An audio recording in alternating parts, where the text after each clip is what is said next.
Magnetic Marketing members and Dan Kennedy aficionados. It is Darren Spindler along with Dan Kennedy himself. Dan, today's a big day. Yep. It's the release of Why Advertising Fails and How to Make Yours Succeed. So you were writing this book right during your illness, correct? I think some of it was done. Some of it was done. And today is the big day. And not only is Why Advertising Fails launching today, but you've made a remarkable recovery. You actually have two books going live today. You have one with Dr. David Phelps, I believe. Was it today or yesterday? I don't actually know when the launch was. I think it was yesterday or today. But Dr. David Phelps has been a longtime member and another great book. But we're here today to talk about why advertising fails. And you can get a copy today at whyadvertisingfails.com/book. It's free. You just got to pay the shipping and handling, $9.95. And if you'd like to take a test drive of membership, we have that opportunity available as well. And if you invest today, we're going to give this away to somebody who buys the book today. Dan, you handed this to me about a year and a half ago. Yeah. And I officially refer to this as Dan Kennedy's Dropbox. So this is how Dan sends stuff to us. He likes that one. So it actually came, like I said, a Ziploc bag. So this is the thumb drive. It's Dan Kennedy's own personal thumb drives, and it's got the first original copy of the book. So if you invest today, one person who invests in the book today will get the original thumb drive. So Dan, with that, why don't we start with... We spare no expense. Well, we go over the top. Oh. It's like the sawdust on the floor, right? That's right. I mean, you've taught us well. So, you're known as the direct response marketing guru, the guru to the gurus. Why'd we write a book about advertising? So, advertising is really the first step of the marketing process, right? And so if that's screwed up, everything is screwed up. Almost every business advertises, and most advertising fails.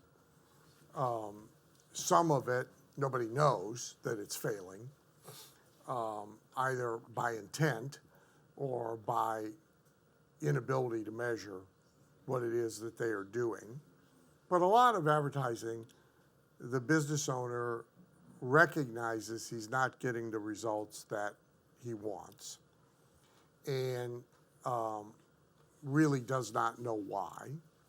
Will tend to blame the media more than he will anything else, and decide that whatever that media is, every door direct mail, YouTube videos, whatever doesn't work for his particular kind of business. But most advertising fails. There's an enormous amount of money spent on it. Lots and lots and lots of people get rich in providing it. And many of them mislead people for their own benefit or out of their own ignorance. David Ogilvy, one of the really great ad men of if you know the TV show Mad Men, of the Mad Men era, Ogilvy, well, on more than one occasion this happened, but he enraged his peers at a big advertising awards banquet by defining creativity as the only worthwhile creativity in advertising is what sells. And if you really just pay attention to all the advertising you see on television, the advertising you see in magazines, the advertising you see on the web, the truth of the matter is most of it is disconnected from selling. And a lot of advertising is creative for the sake of being creative. Dan, why don't we talk a little bit about, one of the terms that you've coined long ago is advertising victim. And many entrepreneurs and business owners become one. How do they go about avoiding becoming the next advertising victim? So Robin just made a case at the end of her segment about knowledge of fundamentals, right? So most small business owners become the owner of the business they own by first being the doer of that thing. So the plumber finally winds up with a plumbing company. The auto mechanic winds up with a repair shop, etc. The higher level, they go master their clinical or technical skills. So the dentist has gone to school for however many years, too long. The dentist has gone to school for however many years. The lawyer has gone to school for however many years in order to master their clinical or technical skills. And so all the business owner's focus is on those fundamentals, right? How to do what it is that this business does, or to put it another way, on the fundamentals of the business's deliverables. Now, there's a range of excellence to good to barely sufficient to mediocre and all of that, but there's very little emphasis on the fundamentals of advertising and what follows behind it. Therefore, most business owners, all the way up to most CEOs of big companies, are very vulnerable, right? Because they don't know why advertising fails, and they basically don't know why it succeeds. In the publishing industry, every author will tell you, and I've been with 7 publishers, from the biggest Simon & Schuster to small. There's virtually nobody in the book publishing industry who knows why books sell or why books don't sell. They have no idea. They understand content. They understand what is a good book and what isn't a good book. They have a lot of opinions about that. They generally understand grammar. They know how to produce a book. They know how it sells. So they're often victimized. So you're very vulnerable to being an advertising victim if you don't understand what makes advertising work and what doesn't make it work, and how to hold it, content, media, all of it, accountable. And so now whoever is selling media or ideas, right, if they're really good at selling their idea, or they're really good at selling their media, even though it could be complete nonsense, period, or it could be inappropriate for you and your business in the situation you are in at the moment, they are going to succeed, and you're going to be victimized because you don't know any better, right? If you take, so my 2 analogies are this. If you never educate your kid from the ground up about don't get in cars with strangers even if they have a lost dog and candy, okay? Do not get in a van with no windows and go on a cross-country trip with your boyfriend. Yeah, I know, too soon, but still, etc. If you get pulled over by a police officer, don't spook the cop. Behave.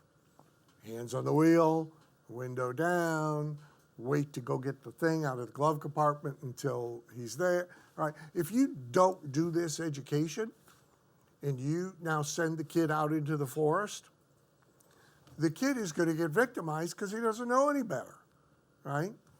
If you take a domesticated animal, anyone you want, our dog, a domesticated cat, a domesticated horse, a domesticated parrot, and you turn it loose into the wild, it gets eaten, right? Because it doesn't know how not to be victimized. Same thing with a business owner or a CEO. If they don't understand why advertising succeeds and why advertising fails, they are almost certainly going to get victimized. They are the child being sent out into the world with no knowledge of fundamentals. Dan, one of the things that you've taught a long time is that if somebody is doing or everybody is doing something, you should be looking to do the opposite, and that you need to be more skeptical about everything, especially media right now.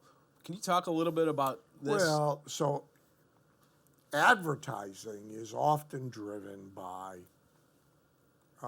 popular trends and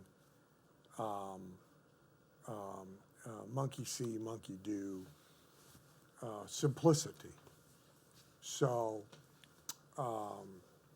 if somebody does a funny ad in your category of business, if you're a local in your community, then you want a funny ad. And candidly, the ad agency knows it, and they'll sell you a funny ad, regardless of whether you should have a funny ad or not.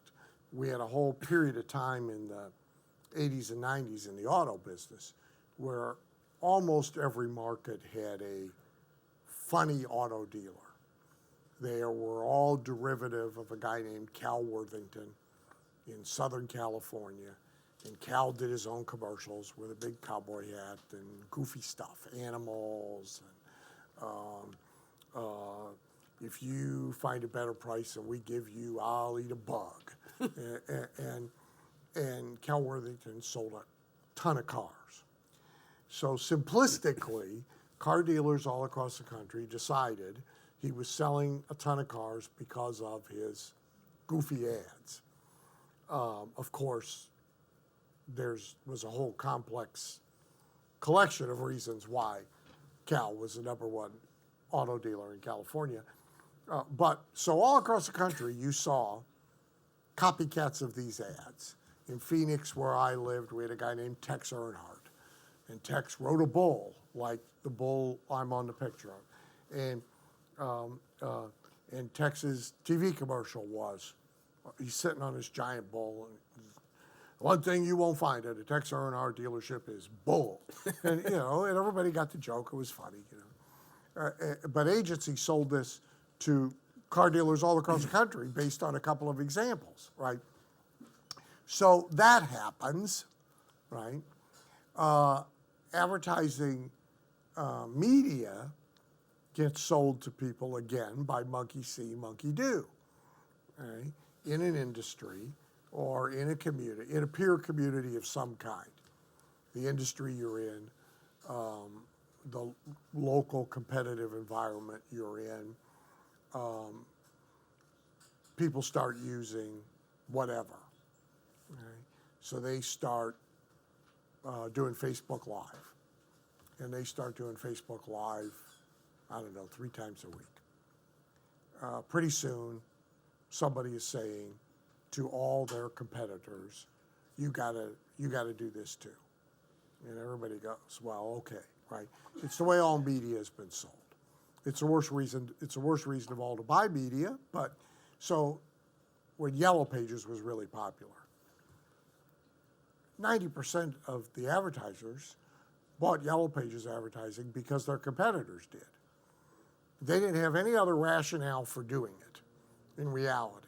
It's just, we have to do it because Charlie Brown's doing it, right? And that's the worst reason of all to use a media. So advertising is very Me Too oriented, very derivative oriented. And so people follow what they perceive to be the leader. And often that'll be who's spending the most money, who they see advertising the most. But that's a false measurement of success because you don't know, number one, are they measuring? Do they know? Number two, are they playing the same game you are? And number three, will 5 doing it all get superior results that maybe 1 is getting? So there's all sorts of reasons that this is a flawed approach to advertising, but it is what happens. Dan, one of the things that you've long advocated for, including back in all the way into sales letters, is that when you're going to write your sales letter or your ad, you should write the very best ad possible and then go backwards and figure out how that you make that thing. You want to talk about that process and why you want to write these over-the-top ads and then figure out, geez, can we actually fulfill this? Yeah, well, so the direct response industry, direct response people, who, again, to quote Ogilvy, are the only ones who really know what they're doing because they have complete math. And they tend to really understand psychology. So the direct response people, this is their normal modus operandi. So my time in direct response taught it to me very quickly. If we're setting out to do a TV infomercial, there may be an existent core product. There may not be, but even if there is, the marketing team tends to ignore it. Okay, we're gonna do a new skincare product that makes wrinkles go away on the neck. Okay. Great. Now we're gonna write the most incredible 28-minute sales presentation that anybody's ever imagined, right?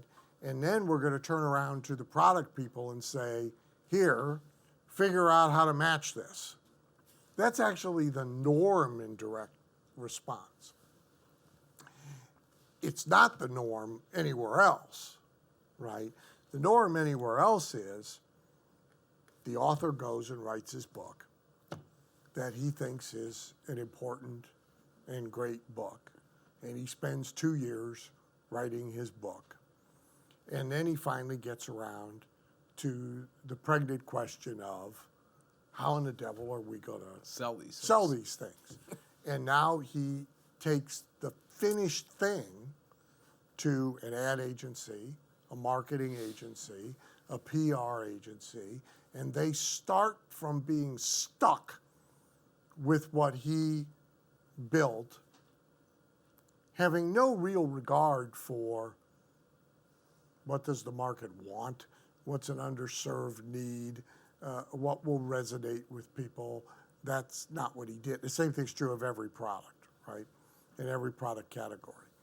So the chiropractor creates his practice the way he thinks he should have a practice. He doesn't go focus group, different groups of prospective patients in the community, and he doesn't start with a kind of a blank slate about. So there was a guy years ago when I did a lot of work with chiropractic. He talked to hundreds of patients while he had 4 bare walls and said, what do you like least about going to the doctor? And almost unanimously, people said, we hate having an appointment and getting there and then being kept waiting, right?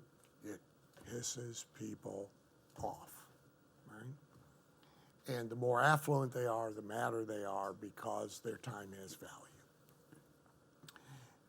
The older they are, the madder they are because they see it as a sign of disrespect. So the idea is you can wait forever because you're old and you don't have anything else to do, right? Well, seriously. So, like, you go to I have to now go a couple times every few months to a couple of medical places. And I know the attitude is, you're old, you can wait as long as you want, you don't have anything to do but die, right? What's the hurry? And that makes me mad, right? So to a person, this is what they said. So then he intelligently said to himself, how do I create a product, in this case, a chiropractic practice, for which we can advertise the thing they really want? Guaranteed, no waiting. Period. Yep. In fact, we don't even have a waiting room. Now, then he had to figure out, okay, how the hell do you have a practice with no waiting room and no waiting? It's impossible, right? You can't possibly stay perfectly on time all the time, right? Because Mary took too long to get dressed and you're 5 minutes behind. I mean, you can't. But he figured out what the ad was. Then he went and built the product, which in this case was a great big room with automated massage chairs in it in a big circle. And so the first thing everybody did when they arrived for their appointment was get stuck in and reclined in a automated massage chair. And the staff learned to set the timer based on how much time they needed before they could get this person in to see the doc, right? So there was no waiting. Yep. Now, hardly anybody thinks this way except direct response people, right? We think about what will make this an irresistible offer. Now, it's up to you. I do this with clients all the time. So I'll write the ad or the sales letter that I think encompasses the no waiting room practice, the irresistible offer that is the thing everybody wants or will want as soon as it's shown to them. Then I say to the client, to the best extent that you can, figure out how you can fulfill all this stuff I just wrote into existence. And if you can't figure out something, we'll have to modify it. But believe me, you'll be best served by re-engineering your product, your business, your service to match the ad I just did, right? And so people start from a bad place, right? I've already got this thing. I built it. Now we got to, you, the agency, you got to figure out how to sell it. Yep. Now, they're immediately handicapped, right? So the difference between college football and pro football for a coach. So right now, fans are seeing Urban Meyer self-destruct rapidly. There's a big difference. Great popular coaches, big name coaches of big name schools in college, they get to recruit the players they want. Yep. Head coaches in the NFL don't get to do that. Right? First of all, there's salary caps. There's a draft. There's a general manager who gets to weigh in, and at least the first year, they get the players that are already there. Yep. Right? So they're severely handicapped. And a lot of college coaches can't make the transition to pro coaching because of that. Well, you do the same thing when you handicap your advertising with what you've already got as it already is, regardless of market needs, interests, desires, etc., of the moment, right? So you've seen, again, I'll reference Red because I was in the room, Robin. If you've watched her and her merry band of IT consultants, they've transitioned their emphasis over the last few years from IT that grows your business, IT that manages your business, to IT that protects your business from cyber crime. Yep. Most of it's the same IT. Okay? And it certainly is the same IT consultant. Yep. Okay? But it's in tune with the conversation occurring in the marketplace and the thing that is most on their mind. So, like, I subscribe to a magazine called CEO. And it's a magazine read by the CEOs of the Fortune 1000. So 90% of it is horse manure. But you can spot trends, right? And it was very apparent to me, starting 4 years ago. So a lot of the articles in CEO magazine, and why I started reading it in the first place, is some years back I was doing a lot of work for the state of Oklahoma, a member of ours, Larry Parman, on marketing to get businesses to move to Oklahoma. And CEO magazine was full of that kind of stuff, ads and articles about how you pick a location, why you should move from a blue state to a red, all that stuff. Then the article was more about human resources stuff. Okay? It became about, oh my God, how do we manage the new sensitivities and the language and the millennial employee and on and on and on.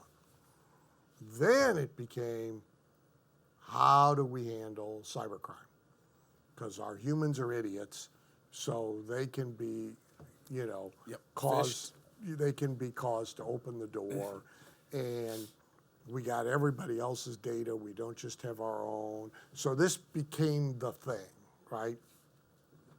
I, by the way, sent some of those articles to Red. I said, here, and I invested in cybersecurity ETFs, right? I didn't know enough to pick a company, but I knew enough to pick a sector. I said, money is going to move here, right? Now, if you're her and you're advertising to a certain size and type of business, you have to change the messaging in the same way that you might move your investment dollars, right?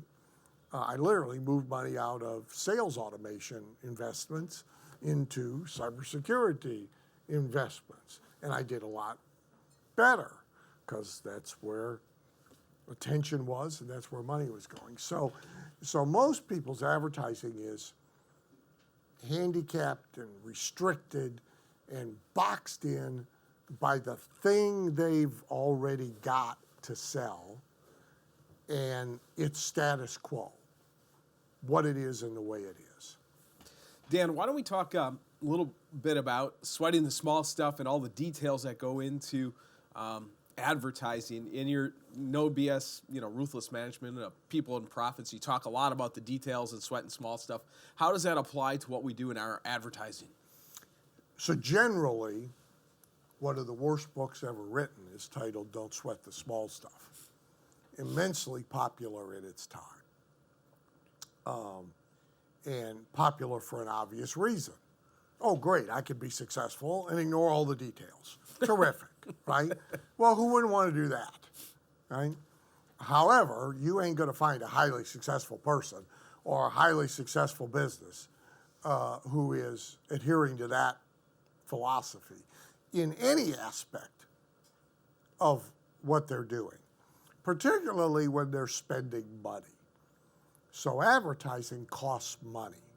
Even the advertising that people now think of as free, it costs money because time gets invested in it, attention gets invested in it, reputation gets invested in it, thought gets invested in it. So yes, you can now take your smartphone instead of hiring a video crew, and you can hang a flashlight from a rope in the corner, and you can do a Facebook Live, right? And oh, that's free. Yeah, but it's not free for all the reasons I just said. You invested thought in it, attention to it, time in it. You took time away from something else to do it. You invested brand and reputation in it, and so forth. So even the advertising that people think of as free isn't free. But most powerful advertising also costs money out of pocket. Often, the reason advertising fails is not because of a big thing. Sometimes it is. Then it's usually kind of easy to spot. But often, it's failing by incremental failure. It's almost there. Direct mail will be almost there. To be simplistic, you needed 2% to break even, and it's at 1.4. Okay, it's not at 0.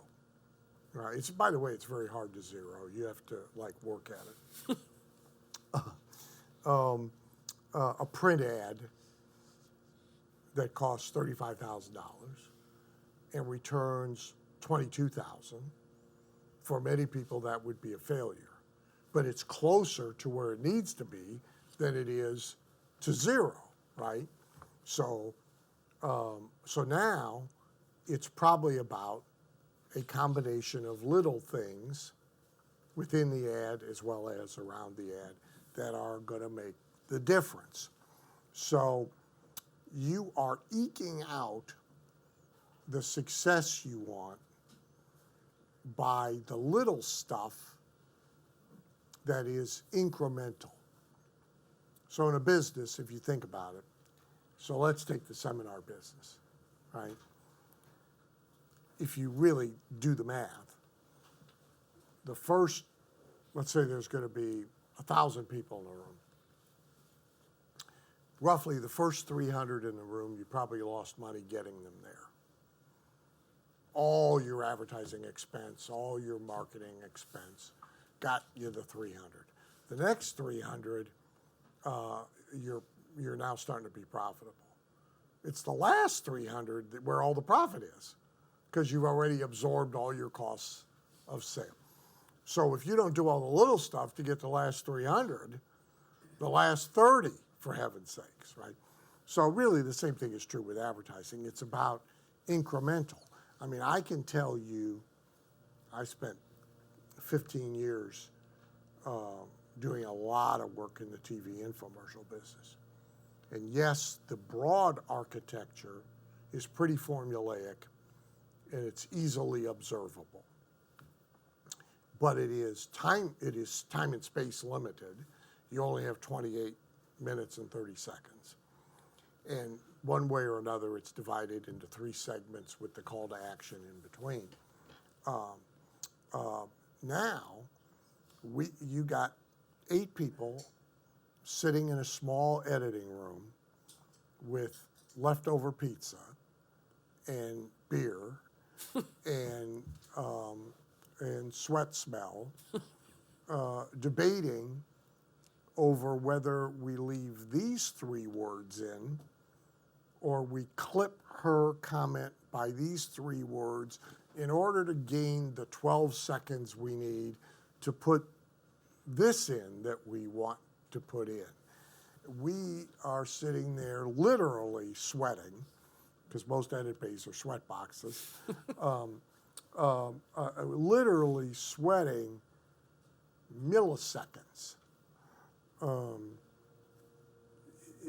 3 words out of a half an hour. And really all advertising is that way. Dan, why don't we get into the meat of this? So you say there's really 4 different types of advertising in our toolbox, and certainly it's kind of like a construction project, right? Not every project needs a hammer, not every project needs a saw. Some you need, a jackhammer. But let's talk first about, brand awareness and image. Certainly this is not your favorite cup of tea, but there's a place for it. There's absolutely a place for it. For a lot of small businesses and entrepreneurs, or businesses in the startup growth stage, brand building is unaffordable. It requires an enormous amount of patient capital. If you want to be the next Geico and you're going to build a brand like that from scratch, you better have raised A truckload. a truckload of money. And you better have very patient investors, because it's probably going to take years before people are even really aware, right?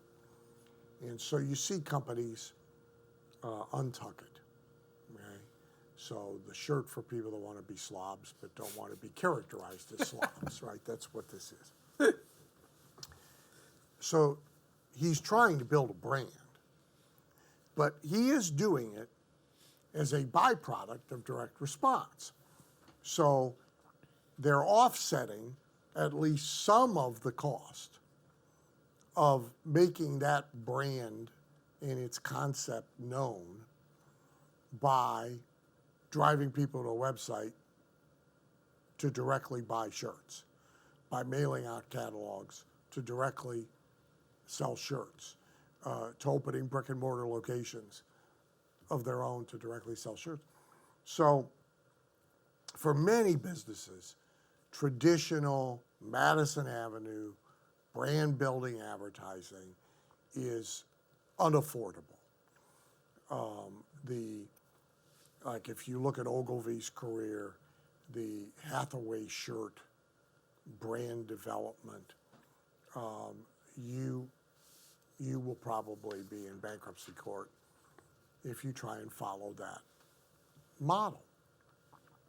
So I have always aimed clients at brand building as a happy byproduct of direct response, right? So that let's at least try and get the buck back. Yep. If we can't get the buck, let's get 80 cents of the buck back, right? But let's not spend the whole buck on brand identity.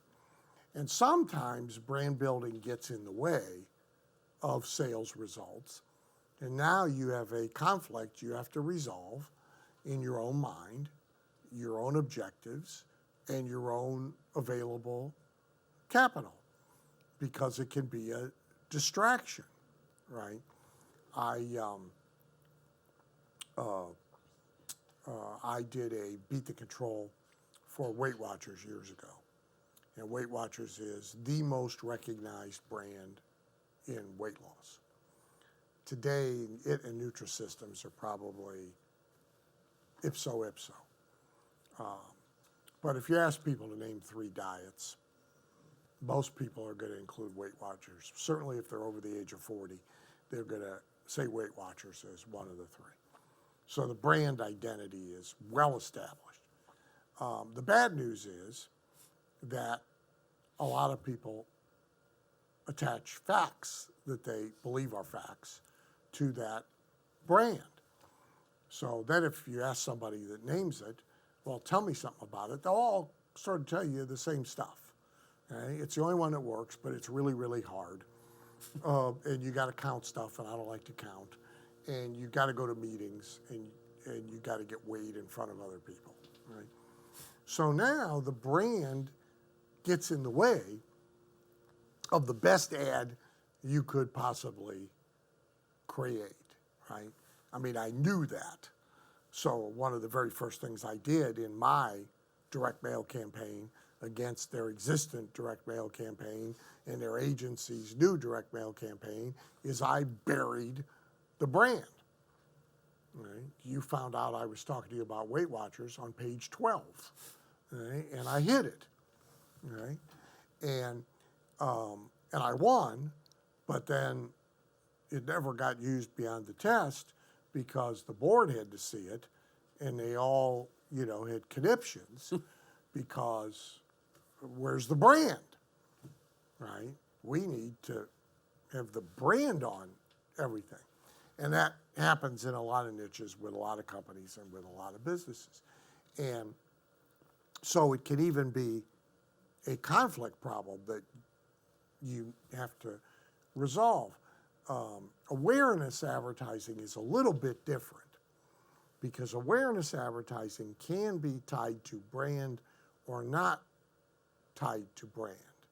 So awareness advertising can be detached from brand. Now, of course, you don't get the happy byproduct of every ad building the brand, right?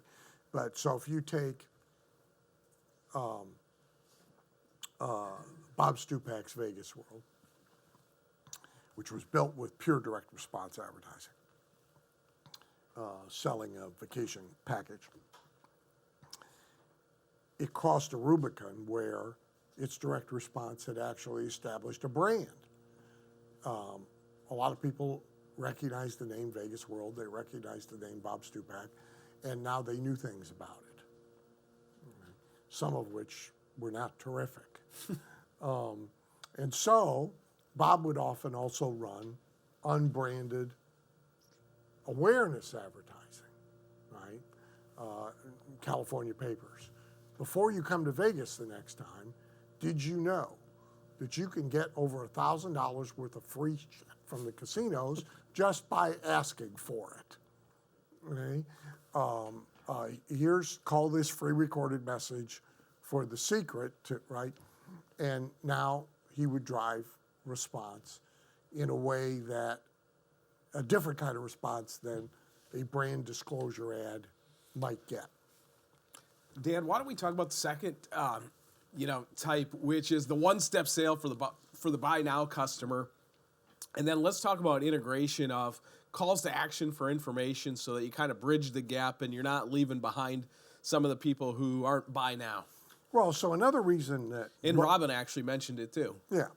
So another reason most advertising fails is because it requires every respondent to be ready to buy now. And there's almost no target audience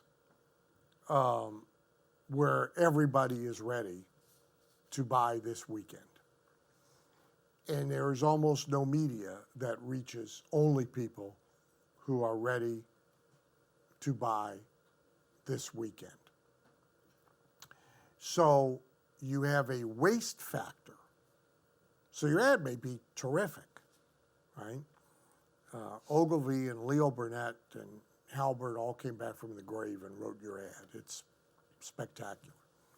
But if too many of the eyeballs you are paying for to see it aren't ready to buy now, and the only option it offers them, the only reason to respond is buy now, your waste kills you economically. Right? You got a good ad, the prospects it does bring in buy now, but the waste factor eats you economically, and you wind up with a failure. The failure is not the ad. The failure is the waste, right? So if you start out, this is the equivalent of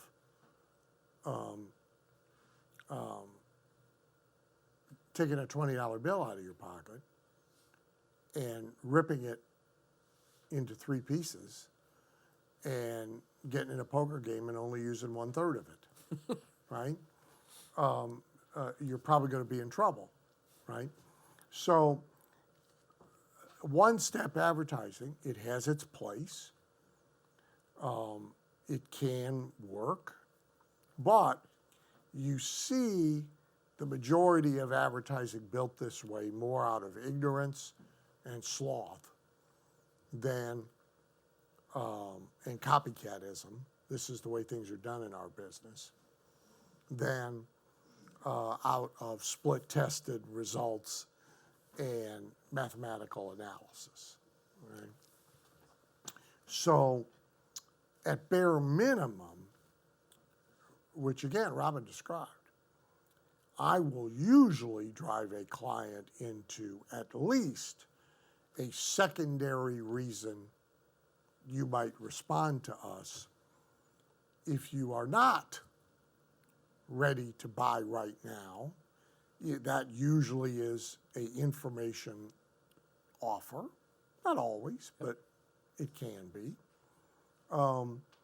So And even with a free offer, I just finished a copywriting project. And the main offer is to respond to schedule a consultation call, a free call. And it's all done very well. Here's the 27 things you're going to learn on the call, even if we don't do business together, all of that.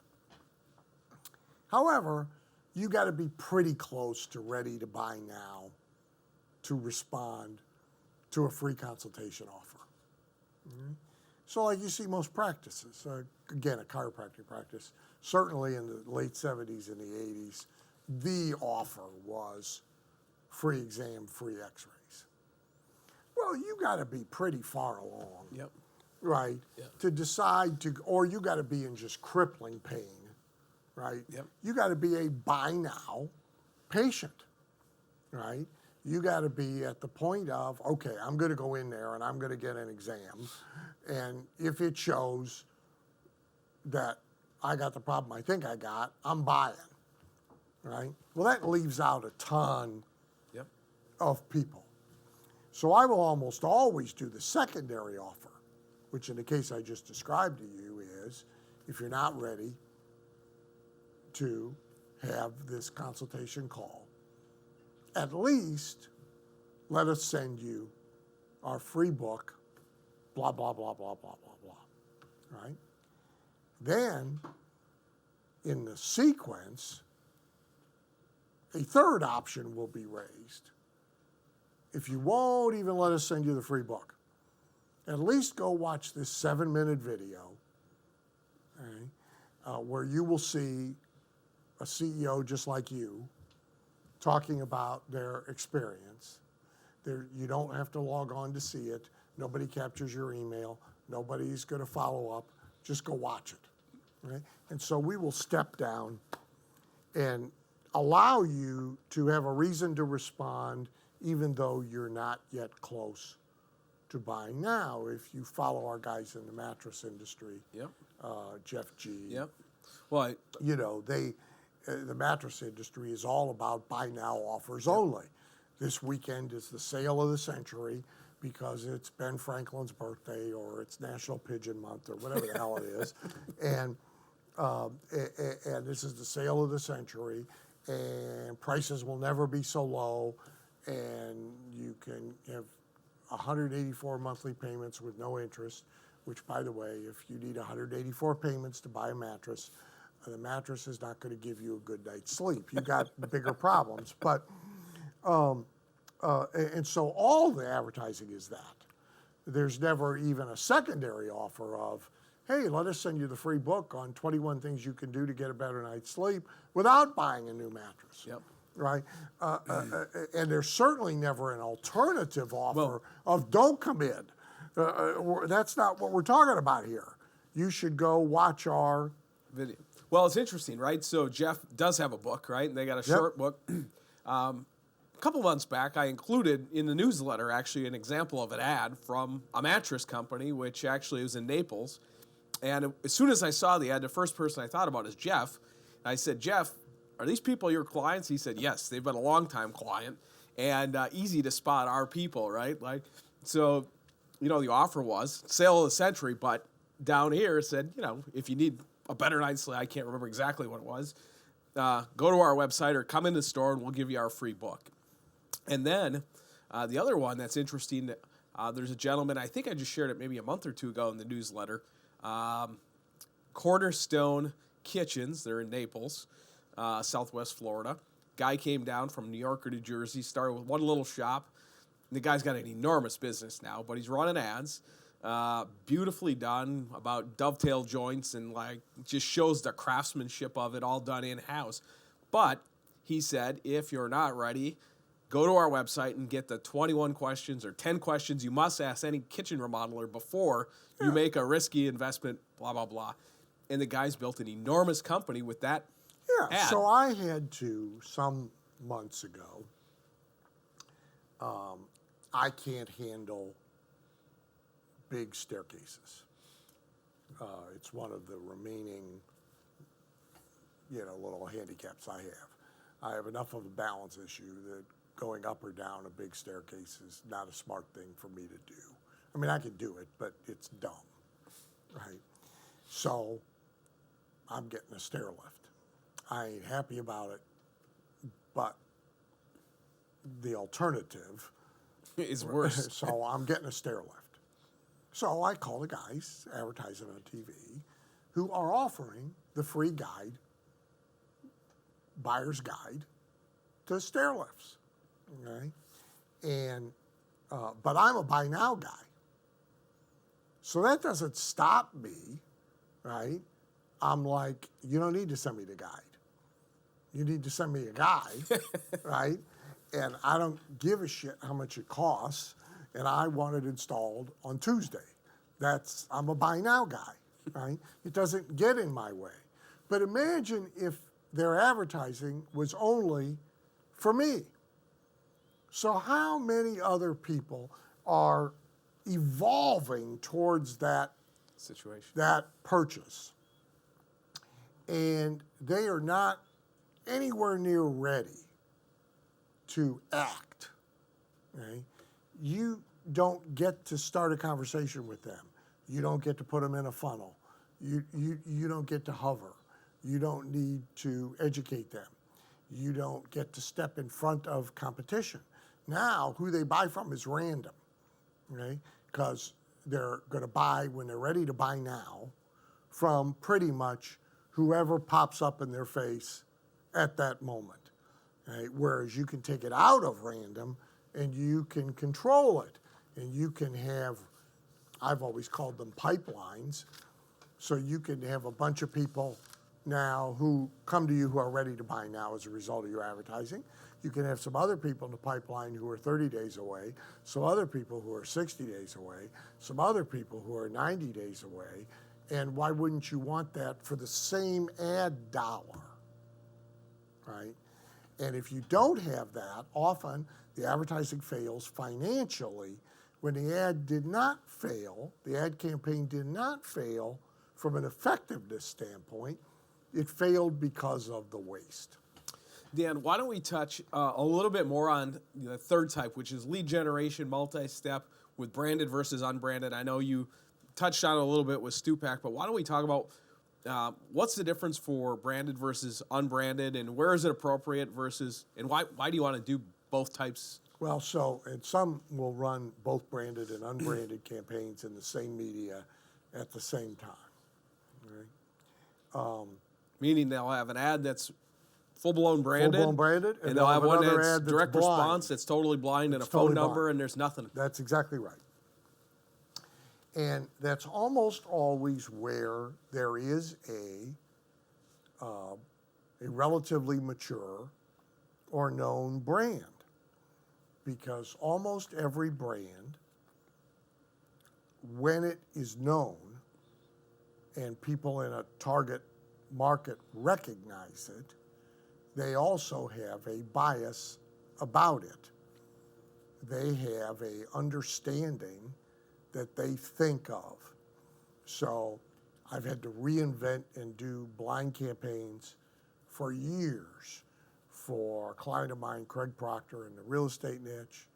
An even better example is Greg Stanley, Whitehall Management, in the dental niche. And Greg has a pristine brand. So if you survey dentists about Greg Stanley and Whitehall Management, you will rarely hear anything bad. You will almost always hear good things. Now you would think, fantastic, right? All we got to do is put up a Whitehall sign and people will flock to us. No, because if you ask the second question, well, what can you tell me about Greg and Whitehall?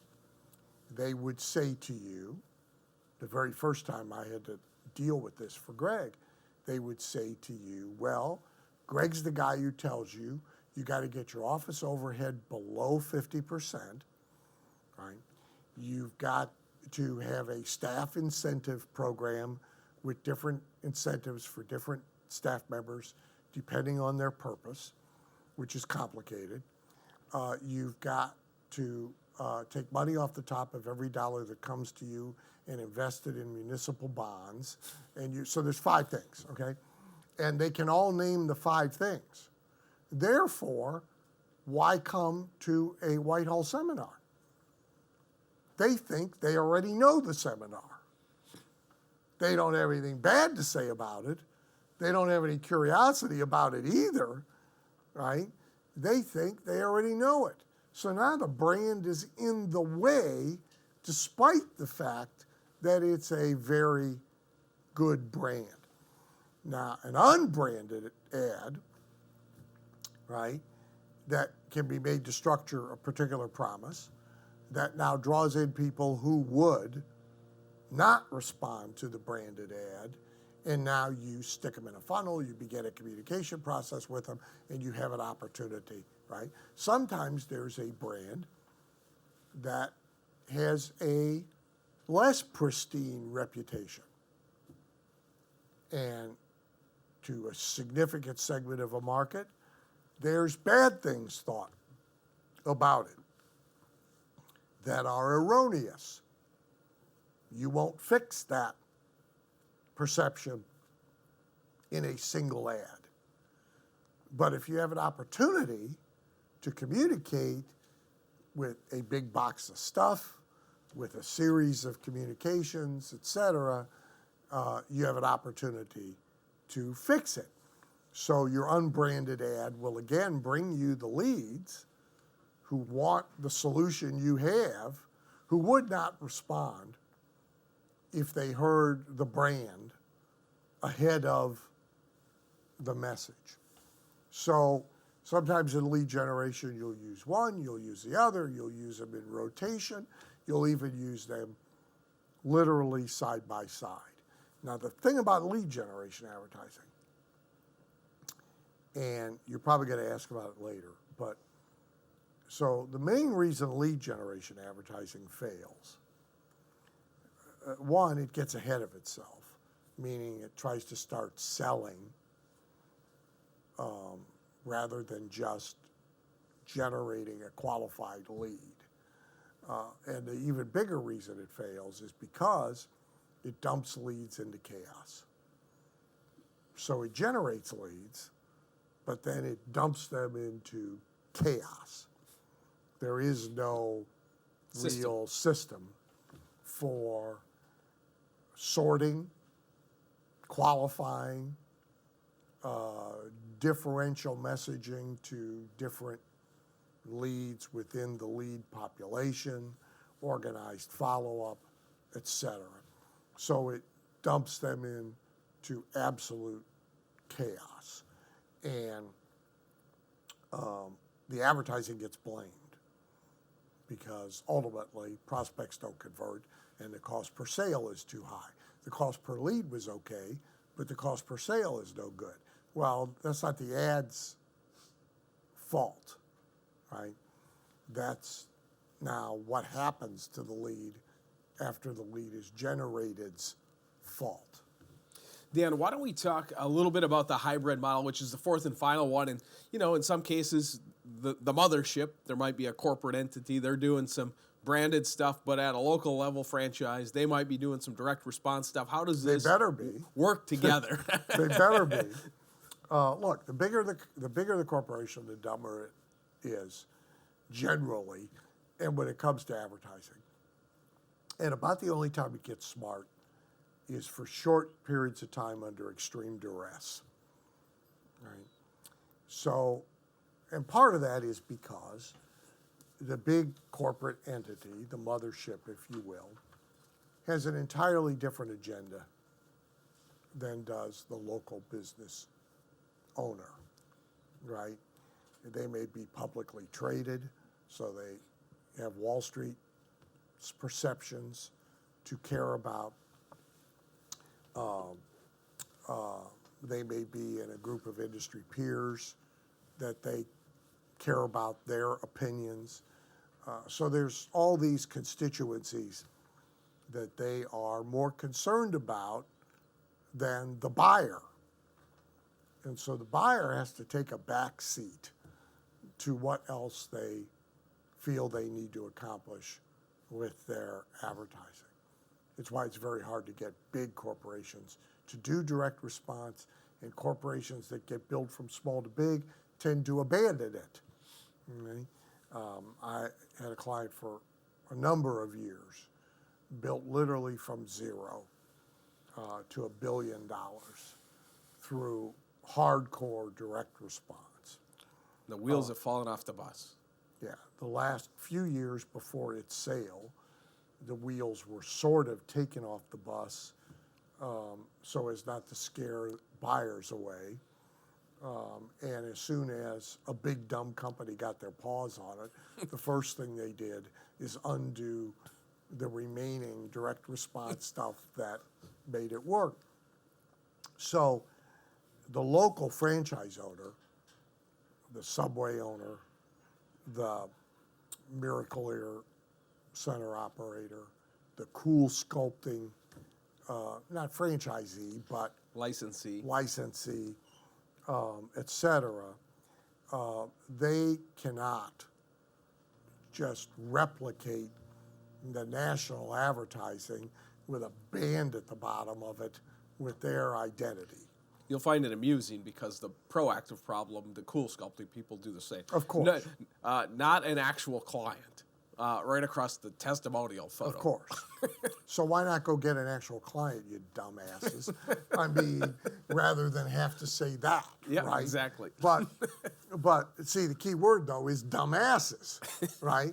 So their advertising is in part being crafted by their lawyers, right, who ought not be allowed anywhere near it.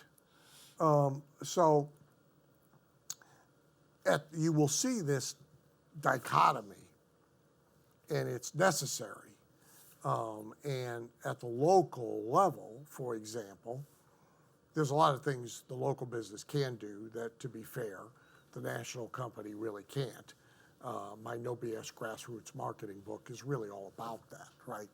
The national company really cannot go do pancake breakfast for the fire department. The stuff they can't do. But the local advertising has to be DR, because the local merchant cannot afford brand and awareness advertising. There's too much waste and too little accountability in it. He's using his own money. Invisalign is using Wall Street's money. Charlie Brown, the dentist, is using Charlie Brown's money. These are two entirely different situations. Invisalign, every time they run an ad for Invisalign, they're trying to support their share price. Charlie Brown's trying to get somebody in to stick braces on, right? These are two entirely different businesses. Therefore, they cannot have the same advertising strategy, and they cannot have the same advertising. Arguably, the national campaign for Invisalign may be succeeding for Invisalign's purposes, but it will fail miserably for Dr. Brown in San Marcos, Texas. Dan, you mentioned it. Many businesses have their advertising fail because they don't have a start-to-finish system for attracting customers, clients, and patients. Why don't we talk about what should the system look like from lead generation through nurture, and then, it needs to go into what we talk about here is indoctrination. So before you even advertise, there's the issue of audience or market, right? There's the issue of who you should be advertising to attract. And a lot of business owners don't really give that a lot of thought, right? They believe in democracy, meaning every customer is the same. Yep. And every prospect is the same. And that is definitely not true. It isn't even true at the local level. So we're in Cleveland, or outside of Cleveland, in Independence, Ohio. So we are on the east side of Cleveland. So between the east side and the west side, okay, two entirely different target markets. Okay?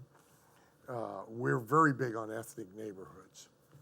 So we have an area that is Polish. You can tell in the summer because every yard has pink flamingos. And the only color socks sold is white. I see you can still do Polish jokes. It's really about the only ethnicity you can still do, by the way. So there's a Polish neighborhood. Therefore, there's a culture and a cultural reference situation there that is different than the Jewish neighborhood in Beechwood, right? So the photograph you show makes a difference. So all markets are this way.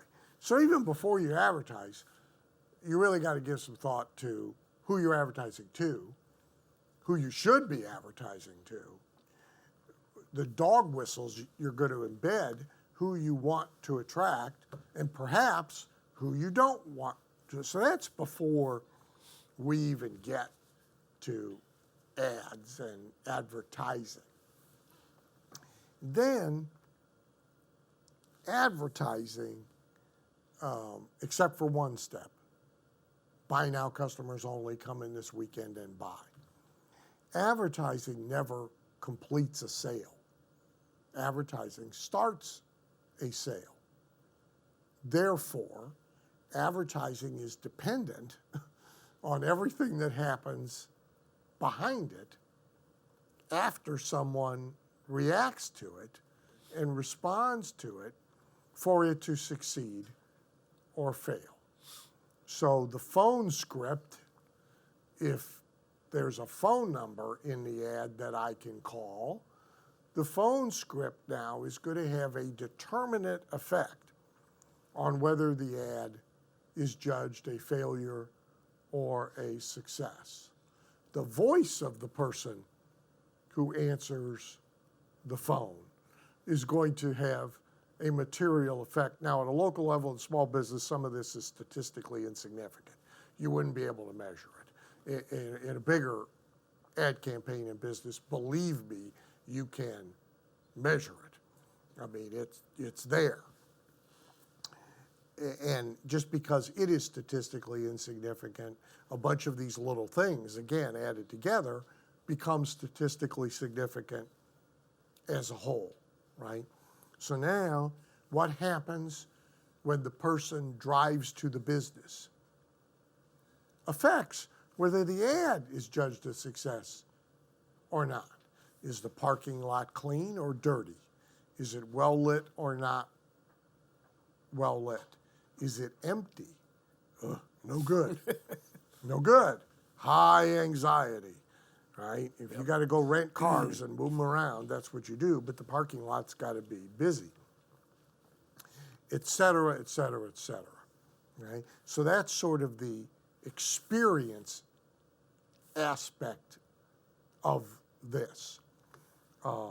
If they come into, say, an office, like I am a big,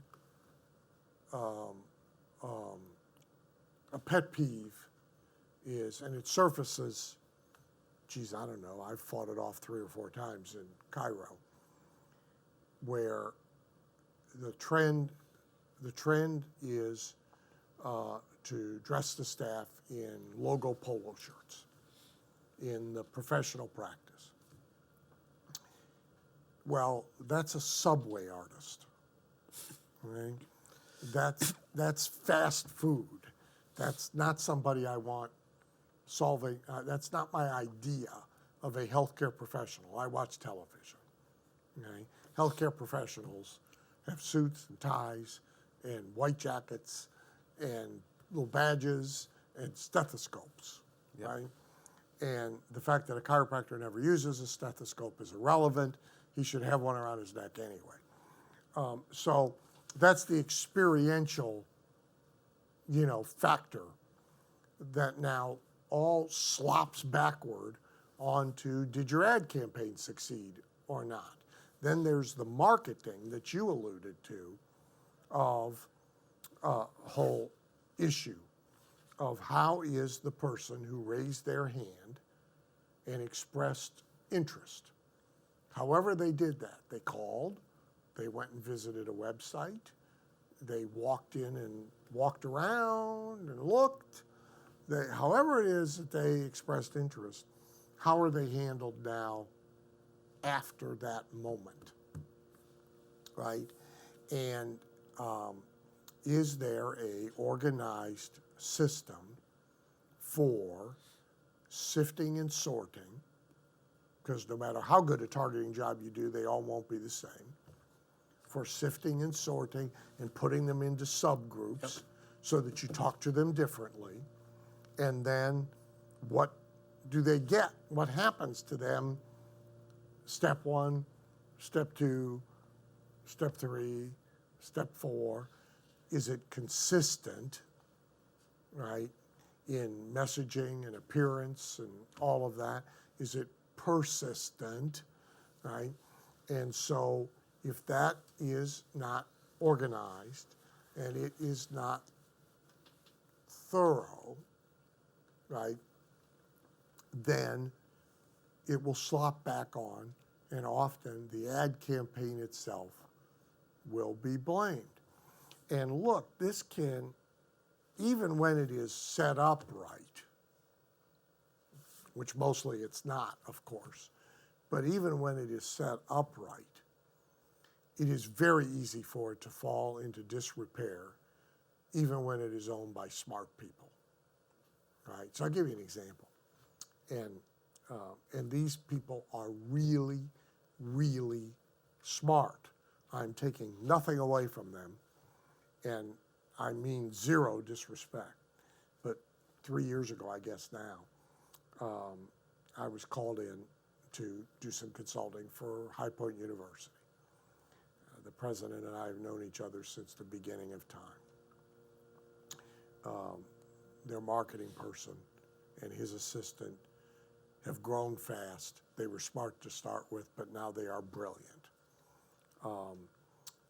And I was called in, as I usually am, for better ads, right? We need better ads, we need better marketing, we need better messaging. And I hadn't been in a number of years, so I insisted on going and seeing the product as it now existed, which is the university, the campus, the buildings, all of that. And I took the tour.